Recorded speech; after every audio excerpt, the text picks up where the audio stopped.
Está no ar, Israel e a Igreja. A reconexão indispensável para o tempo do fim. Bem, hoje mais uma vez vamos estudar uma parábola. Na verdade, uma das parábolas mais mal compreendidas e, de certo modo, uma parábola que carece de uma melhor interpretação. Esta parábola que vamos estudar, na verdade, é uma parábola autoexplicativa. Por quê? Porque basta olhar o contexto da parábola. Nós estamos falando da parábola dos lavradores maus. Então, para que o nosso estudo possa ser bem conduzido, mais uma vez eu digo a vocês, como já disse em outras ocasiões, duas coisas importantes. O contexto original e talvez tão importante quanto o contexto, as circunstâncias em que esta parábola foi relatada por Jesus. E segundo, não se esqueça que toda parábola tem um ensino oculto, um ensino secreto. Sempre haverá uma mensagem que Jesus está transmitindo e que vai além do relato da parábola propriamente dita. No caso da parábola dos lavradores maus, a mensagem nela contida é importantíssima. E qual é a mensagem que Jesus estava querendo transmitir? Esse é o ponto. Então, vamos ler a parábola. Lucas, no capítulo 20, versos 9 a 29. Eu vou ler até o verso 16 apenas. Diz o seguinte: a seguir, passou Jesus a proferir ao povo esta parábola. Certo homem plantou uma vinha, arrendou-a a lavradores e ausentou-se do país por prazo considerável. No devido tempo, mandou um servo aos lavradores para que lhe dessem do fruto da vinha. Os lavradores, porém, depois de o espancarem, o despacharam vazio. Em vista disso, enviou-lhe outro servo, mas também a este o espancaram e depois de o ultrajarem, o despacharam também vazio. Mandou ainda um terceiro, também a este, depois de o ferirem, expulsaram. Então disse o dono da vinha: que farei? Enviarei meu filho amado? Talvez o respeitem. Vendo, porém, os lavradores, arrazoaram entre si, dizendo: este é o herdeiro, matemo-lo, para que a herança venha a ser nossa. E lançando-o fora da vinha, o mataram. Que lhes fará, pois, o dono da vinha? Virá, exterminará aqueles lavradores e passará a vinha a outros. Ao ouvirem isso, os seus ouvintes disseram: tal não aconteça. Bem, os mestres da lei, desde o século IV e até hoje, em sua grande maioria, têm ensinado que esta parábola ensina que Israel foi rejeitado. E dizem mais, como nação, Israel foi rejeitado como nação, pois os lavradores mataram o dono da vinha. Segundo eles, os lavradores são Israel.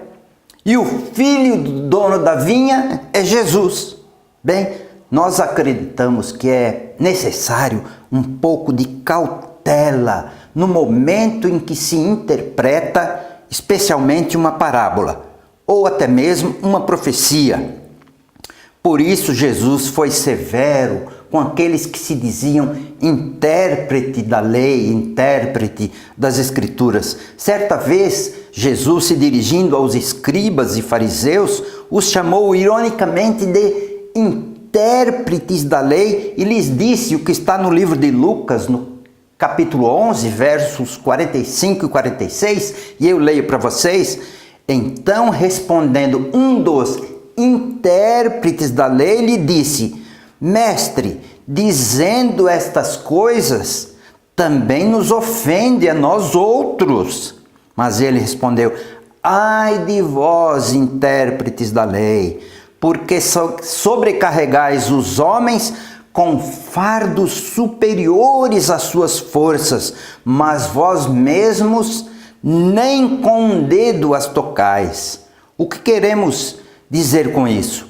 Que é necessário estar atento às mais variadas e possíveis interpretações que se faz da palavra de Deus. Nós não somos donos da verdade e nem mesmo estudamos academicamente a hermenêutica bíblica, mas podemos, isto sim, observar o contexto e as circunstâncias em que esta parábola que estamos estudando foi contada por Jesus. E não se esqueçam que os bereanos, assim como eu, também eram leigos. No entanto, eram estudiosos da palavra de Deus. Então, de acordo com uma interpretação que não leva em conta o contexto e as circunstâncias, chega-se equivocadamente à conclusão de que Israel foi rejeitado. E eu considero, na verdade, isso um pouco grave por dois motivos. Ao se afirmar que Israel foi rejeitado e que a igreja, qualquer que seja a igreja, estamos falando da igreja como um todo, é o Israel espiritual, incorre-se em antissemitismo e se desenvolve a chamada teologia da substituição, uma teologia que ofende especialmente os judeus que creem ser Jesus o Messias e Salvador. Incorre-se também na quebra do 6º mandamento que diz: não furtarás. Mas qual furto contido na teologia da substituição? O furto da identidade. O nome de Israel pertence a um povo, pertence a uma nação. E quando pessoas se dizem Israel espiritual, estão desprezando Israel como um povo, Israel literal, Israel como nação. Bem, vamos passar agora à interpretação dessa parábola, que nós entendemos possa ser um pouco mais adequada. O primeiro fato que precisamos entender é a vinha. Vamos aqui fazer uma diferença entre a vinha e os lavradores dessa vinha.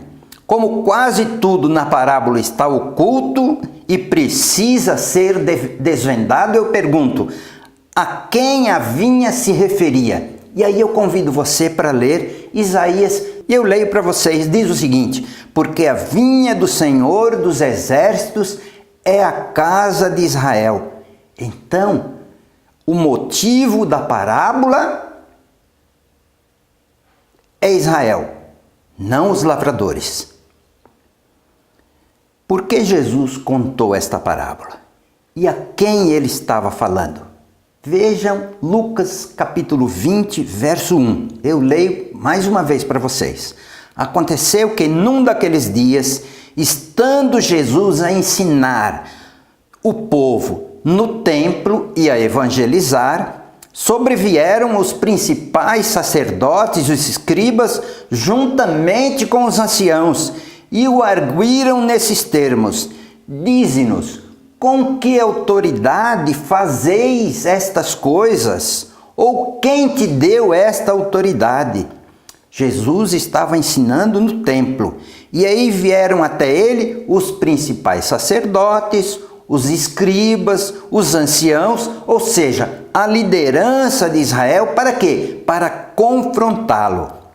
Jesus conta esta parábola em função da provocação e da afronta que os sacerdotes, escribas e anciãos estavam fazendo a ele. Portanto, Jesus contou esta parábola direta e especialmente aos sacerdotes, aos escribas, aos líderes de Israel, e não para a nação como um todo. É preciso compreender quem eram esses líderes. Em sua maioria, eram os saduceus, pois eles tinham o controle do templo e dirigiam todos os seus serviços.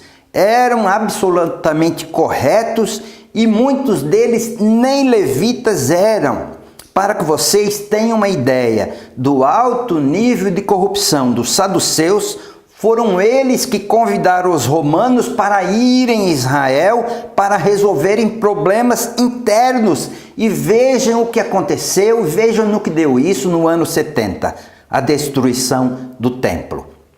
Portanto, Jesus sabia que tudo que se relacionava com o templo estava corrompido, pois conhecia muito bem os líderes do templo, os sacerdotes, os escribas, os anciãos. A parábola não ensina que a vinha seria removida ou eliminada, mas os lavradores. Ou seja, Israel não seria eliminado, mas aqueles que estavam dominando Israel. E foi o que aconteceu, porque cerca de 10 anos depois de Jesus contar esta parábola, os saduceus sofreram um grande golpe político e deixaram de ter o controle do templo. Depois, especialmente depois do ano 70, os saduceus finalmente deixaram de existir, ao passo que Israel continua a existir até hoje. Veja o verso 19 de Lucas 20. Naquela mesma hora, os escribas e os principais sacerdotes procuravam lançar-lhe as mãos, pois perceberam que em referência a eles dissera esta parábola, mas temiam o povo. A quem então Jesus estava se referindo com esta parábola? A vinha? A Israel? Ou a quem a vinha tinha sido arrendada, que eram aqueles sacerdotes, aqueles escribas, aqueles anciãos, os líderes de Israel, os arrendatários da vinha. É triste ver a utilização de uma parábola com o propósito de se afirmar que Israel foi rejeitado por Deus.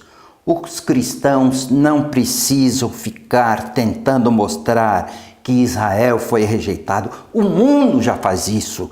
Vejam o que faz a ONU, vejam o que faz a Unesco. Pois bem, com todos os países também do Oriente Médio, vejam a situação dos países do Oriente Médio com relação a Israel. Estes países, se pudessem, eliminariam Israel, inclusive fisicamente. O mundo não precisa ficar tentando eliminar Israel. Deus já tem uma proposta para que Israel seja eliminado. E eu quero ler para vocês qual a proposta de Deus para que Israel seja eliminado completamente. Jeremias capítulo 31, versos 35 a 37. Assim diz o Senhor, que dá o sol para a luz do dia, e as leis fixas e as estrelas para a luz da noite, que agita o mar e faz bramir as suas ondas. Senhor dos exércitos é o seu nome.